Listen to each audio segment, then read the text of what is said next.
Ayan, so mag-build ako ngayon ng J-Love Falcon frame set. So, gagawa ko ng sarili kong bike. Bale, ito yung J-Love Falcon natin. Meron tayong 4 na kulay dyan. To black, orange, tapos blue, then pink, tapos yung red. So, bale, ito yung frame. Sinalpakan ko siya nung yung crank nung nakaraan. Tapos, ito yung fork niya. Yan. So, as you can see, kinakabit namin yung fork. So, kung mapapansin nyo, dun sa may fork, eto. Ayan, lagi na yung etong bilog dito sa may baba ng fork. Nakaharap lagi yan sa loob. Ayan, bali yung gamit ko dito is 90mm na rim. Tapos Chowyang tire. And then yung inner tube niyan is yung 700/28C na 100L. Kasi nga malapad to eh. Ayan siya oh. So, bali yung frame na gamit natin dito is straight geometry yan, size 54. Yan.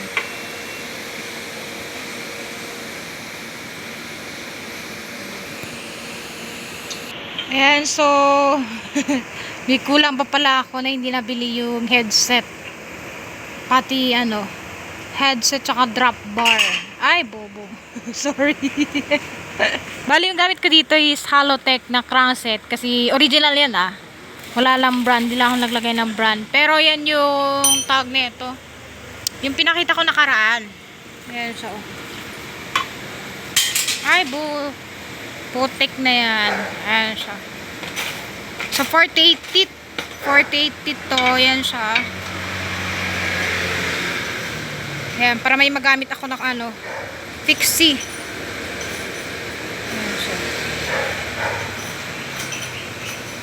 Yan. So, meron siya, wala siyang lagayan sa loob. Yung ibebenta ko, hindi siya Halotech, syempre putik. Magkano ang Halotech? Syempre papagawa tayo mas mura. Yun, square type naman. Pero, ganito din yung design niya. Nga lang yun? Gold. Then, eto, sa may seat clamp is 31.8. Seat post niya is 27.2. Frame set 54cm. Straight geometry. Headset is 44mm. 44. Pero isasalpakan ko yan ng seal bearing kasi usually yung mga nakalagay dito is mga ball bearing. What's eh? Yan siya. So, eto. Iconic na stand. Hindi pa rin siya natanggal kasi frame talaga to ng J-Love V1. Sold out kasi yung J-Love V1 namin.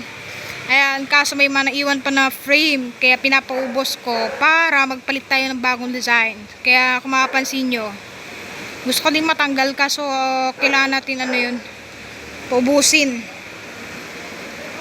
Ayan.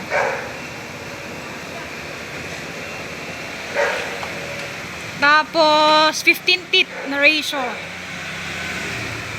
48-15 yung ratio na nakakabit.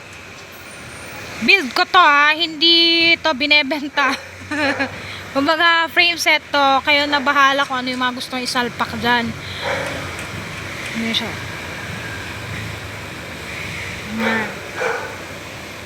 Ito salpakan ko ng olive chain. Olive chain kasi hindi naman ako naahon.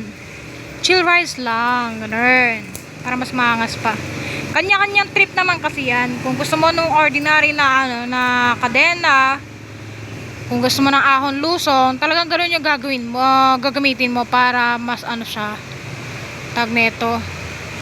Goods for long rides. Pero kanya-kanya naman tayo ng trip. Hindi naman porket olive chain, hindi siya pwede sa long rides. Pero yan yung gusto ko ilagay olive chain.